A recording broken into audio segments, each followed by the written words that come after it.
Muy buenos días. Saludo a las ministras y ministros de la Corte Suprema, a las señoras y señores presidentes de Corte de Apelación y ministros de Fe, y a los postulantes que participan en esta sesión presencialmente o a través de videoconferencia. Pueden tomar asiento.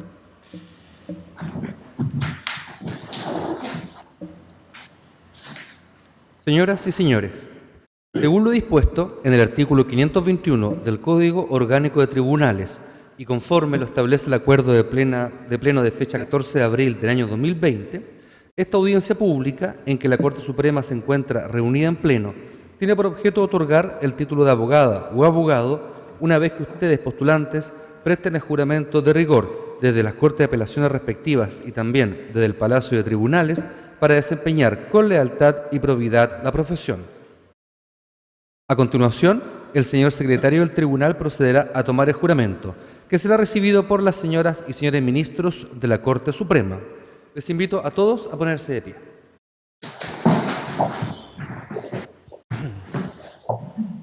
Corte de Apelaciones de Arica.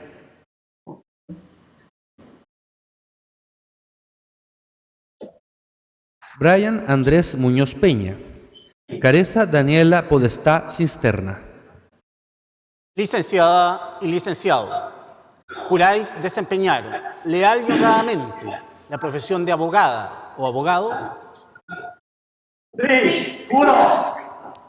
Corte de Apelaciones de Antofagasta. Miguel Ignacio Areneda Cortés. Enrique Alberto Bejarano Córdoba. Carolina Estefanía Campos Benjamin. Carolina Alejandra Cabajal Gálvez. Lorena Paz Cuellar García. Arturo Alejandro Mamani Contreras. Abigail Fernanda Neira Barraza. Héctor Alejandro Rosas Álvarez.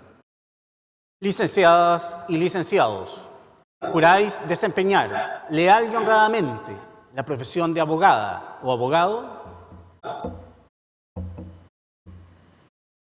Sí, juro. Corte de Apelaciones de La Serena. José Luis Cáceres Flores. Miguel Mauricio Ponce Aros. Catalina Constancia Tapia Nicolodi. Wildo Emilio Vega Araya. Licenciadas y licenciados, juráis desempeñar leal y honradamente la profesión de abogada o abogado. Sí, juro. Corte de Apelaciones de Valparaíso. Bárbara Andrea Bravo Collao. Francisca Paola Burgos Cavada. José Luis Caamaño Gutiérrez. Nicolás Francisco Cáceres Taá. Mauricio Andrés Campos Moncada. Valentina Consuelo Catalán Cisternas. Fernando Enrique de la Paz Peña. Valentina Andrea Domínguez Gironas. Máximo Augusto Medina Lupayante. Fabián Andrés Molina Martínez. Jorge Luis Olivares Valenzuela. Paolo Ignacio Rodríguez Lubiano. Omar Gabriel Valdivia Álvarez. Aldo Esteban Vargas Cárdenas. Licenciadas y licenciados, juráis desempeñar leal y honradamente la profesión de abogada o abogado. Corte de Apelaciones de Rancagua. Camila Daniela Cuevas Carreño. Marcia Orfelia Maulén Cornejo. Alejandro Luis Montebruno de Antoni. Camilo Andrés Moreno Moya. Óscar Rodrigo Retamal Galarza. Licenciadas y licenciados, juráis desempeñar leal y honradamente la profesión de abogada o abogado. Sí, juro. Corte de Apelaciones de Concepción. Carol Andrés Bahamondes Llano. Ricardo Alfredo Carmona Alegría. Álvaro Absalón Coloma Cuevas. José Francisco Febrero Cáceres. Ronald Alexis Ferrada Acuña. Luis Antonio Fierro Morales. Cristabel Graciela Figueroa Aravena. Álvaro Ignacio Gómez Alcaíno. Felipe Andrés Quesada Garrido. Camila Alejandra Saavedra.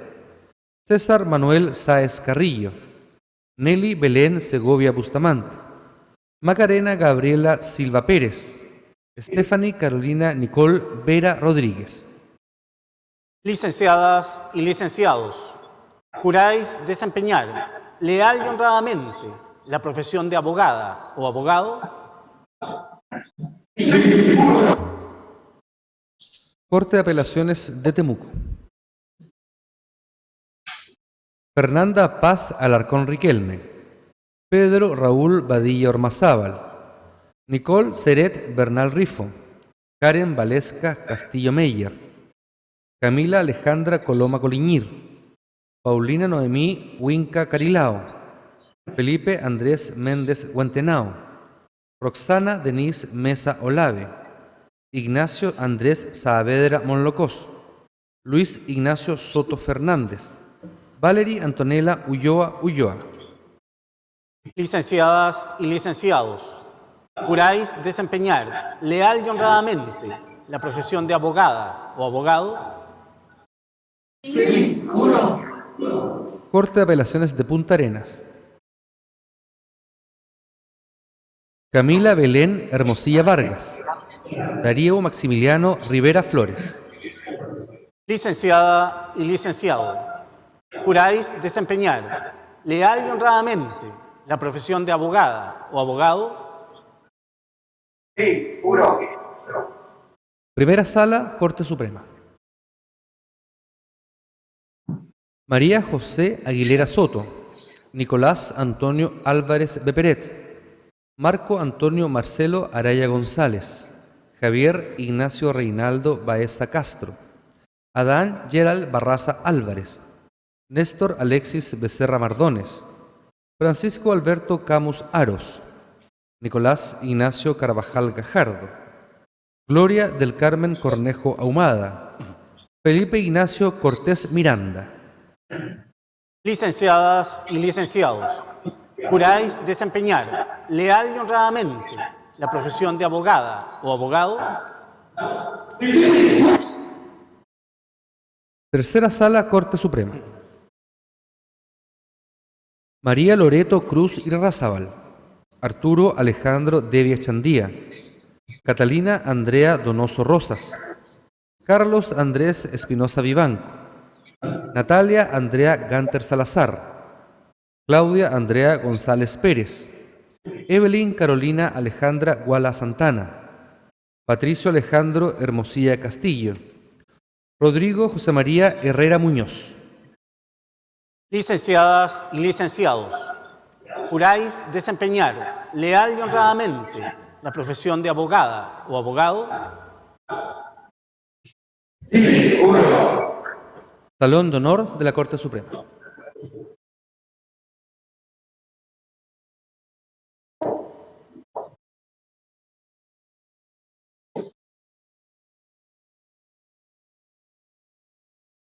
Joaquín Ignacio Hurtado Bertoglio, Mariana de Los Ángeles León Rivera, María Paz Medina Elgueta, Diego Muñoz Libesic, María Joaquina Ortiz Rabanales, Matías Javier Pacheco Mercado, Natalia Lucía Peña Acuña, Enzo Luis Saldías Gutiérrez, Catalina Salinas Boada, Pedro Ignacio Sandoval Fuentes, Javiera Belén Sandoval Larach, Daniela Lisette Santander Fernández, Diego Ignacio Sepúlveda Ursúa, Sebastián Andrés Serrano Pichihueche, Patricio Rafael Guillermo Silva Robles, Reinaldo Javier Silva Torres, Salvador Ignacio Smith Lagos, Javiera Paz Torres Hermosilla, Francisca Camila Trigo Valenzuela, Antonino Paolo Tromo Luque, María Francisca Varas Ayala, Ignacio Andrés Varas Zamora, Vanessa Carolina Vergara Catalán, Pamela Maritza Vidal Araya, Víctor Manuel Vilches Moraga. Licenciadas y licenciados, juráis desempeñar leal y honradamente la profesión de abogada o abogado. Señor presidente, señoría, las licenciadas y los licenciados han prestado juramento. Gracias, señor secretario.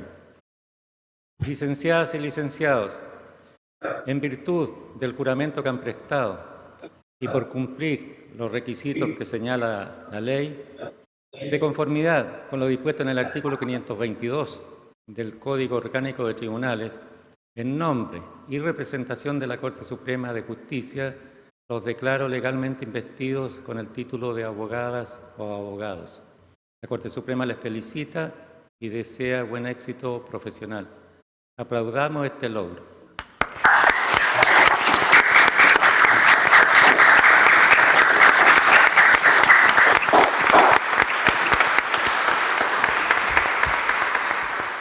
Pueden tomar asiento. A continuación, el señor presidente de la Corte Suprema de Justicia, don Guillermo Silva Gundelach, se dirigirá a la audiencia.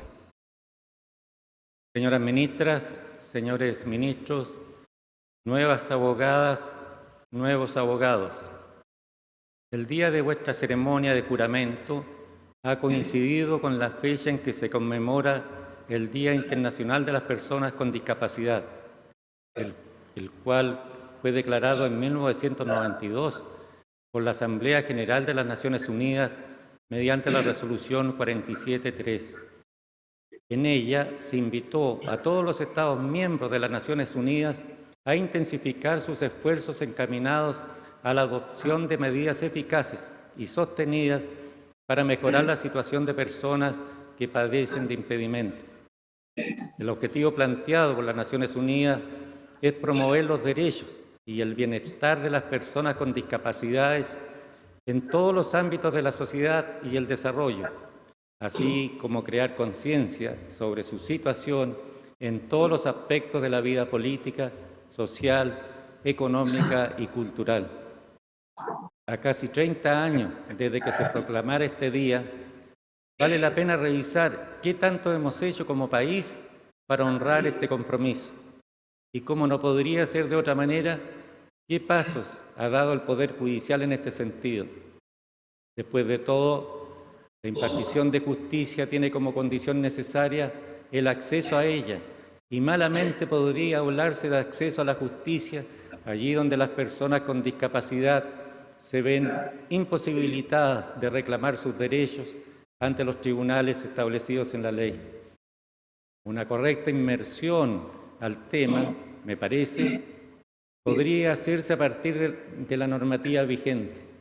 Comenzando por los tratados internacionales, Chile ha ratificado lo siguiente: la Convención de las Naciones Unidas sobre los Derechos de las Personas con Discapacidad, adoptada por la Asamblea General de las Naciones Unidas el 13 de diciembre del año 2006, y cuyo propósito es promover, proteger y asegurar el goce pleno y en condiciones de igualdad de todos los derechos humanos y libertades fundamentales por todas las personas con discapacidad y promover el respeto de su dignidad inherente. Un aspecto muy relevante de este instrumento es que especifica qué personas se encuentran comprendidas dentro de la idea de personas con discapacidad, señalando que lo están aquellas que tengan deficiencias físicas, mentales, intelectuales o sensoriales a largo plazo que, al interactuar con diversas barreras, puedan impedir su participación plena y efectiva en la sociedad, en igualdad de condiciones con los demás.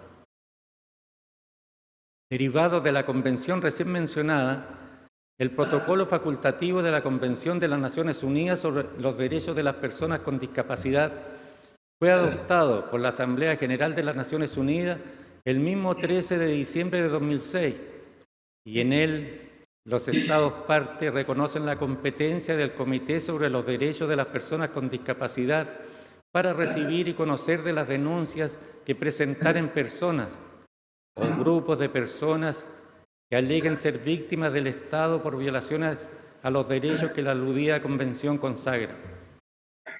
A nivel regional, se encuentra la Convención Interamericana para la eliminación de todas las formas de discriminación contra las personas con discapacidad, adoptada por la Asamblea General de la Organización de Estados Americanos el 7 de junio de 1999. Otros instrumentos internacionales que, aunque no tienen la categoría de tratados, orientan en la materia son las observaciones generales que el Comité de las Naciones Unidas sobre los Derechos de las Personas con Discapacidad ha formulado en torno a los preceptos de la Convención. Estas observaciones han dotado de contenido y riqueza conceptual a algunas naciones de dicha Convención, como el de accesibilidad, educación inclusiva, igualdad y no discriminación, entre otros.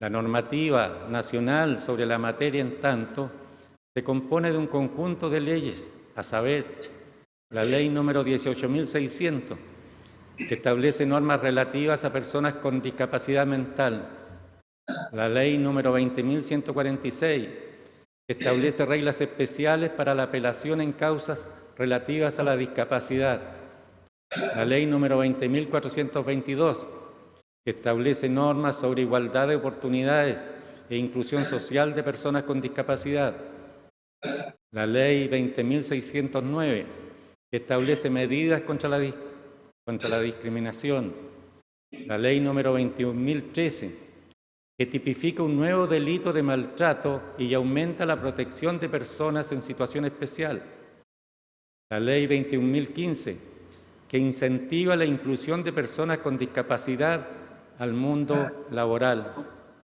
A estas leyes deben agregarse un número importante de decretos ministeriales que complementan su contenido y regulan distintos aspectos relativos a las personas en condición de discapacidad, como planes, talleres y programas de estudios específicos, uso de perros-guías, transporte público de pasajeros y pasajeras con discapacidad, inclusión laboral y mecanismos de comunicación audiovisual para el acceso a la programación televisiva de personas con discapacidad, siendo esta la regulación que el Estado de Chile se ha dado para mejorar la situación de personas que padecen de impedimentos, respetar y promover sus derechos y su bienestar, e incorporarla en los diversos ámbitos de la sociedad. Corresponde ahora, como adelanté al inicio de mi alocución, intentar responder la pregunta acerca de qué acciones ha tomado el Poder Judicial en la materia. Desde hace algunos años, el Poder Judicial ha desplegado acciones tendientes a mejorar el acceso a la justicia a las personas con discapacidad. Se trata esta de una preocupación especial nuestra, que se ha materializado a través de proyectos concretos, como la implementación de políticas internas y ajustes en nuestras instalaciones judiciales, realizadas por la Corporación Administrativa del Poder Judicial en alianza con el Servicio Nacional de la Discapacidad, la difusión de material de apoyo destinado a todos los y las ministras, jueces y juezas, funcionarios y funcionarias del Poder Judicial, con orientaciones sobre cómo referirse y tratar adecuadamente a las personas con discapacidad, y la capacitación a miembros del Poder Judicial a través de seminarios sobre acceso a la justicia para estas personas. Nuestros esfuerzos han sido reconocidos por la institucionalidad que promueve la igualdad de oportunidades, inclusión social, participación y accesibilidad de las personas con discapacidad del país.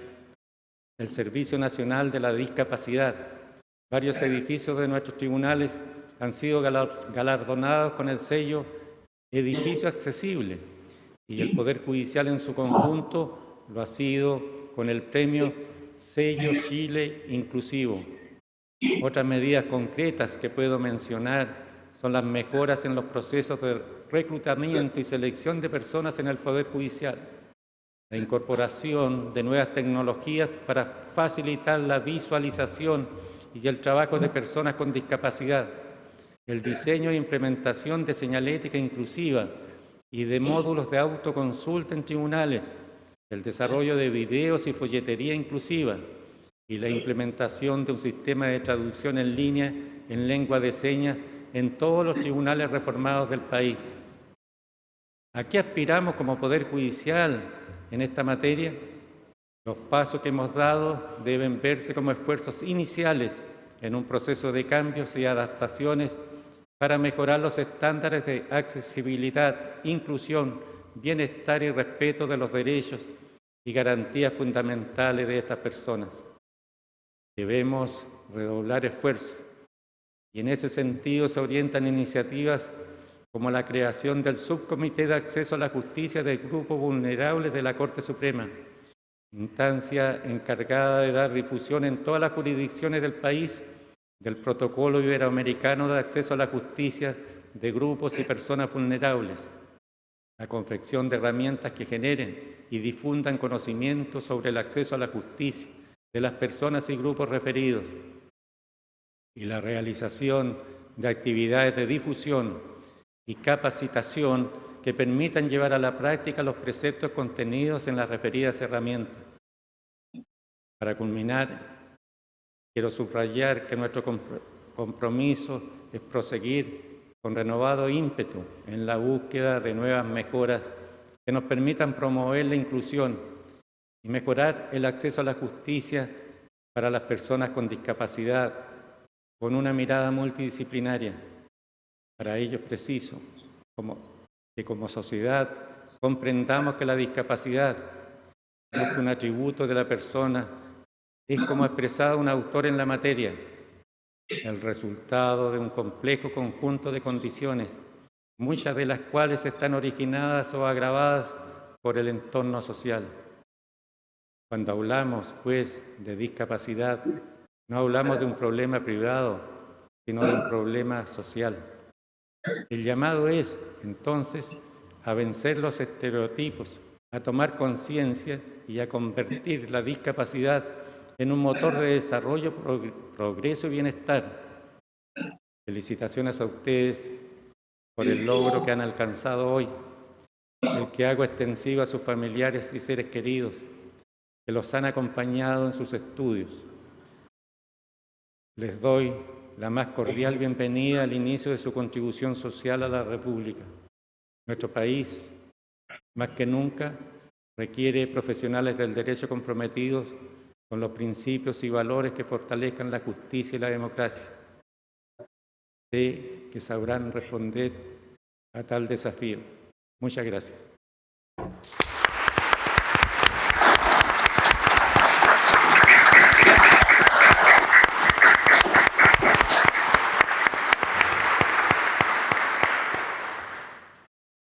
Habiéndose cumplido con el objetivo de esta audiencia, se le pone término desde esta Corte Suprema. Muy buenos días.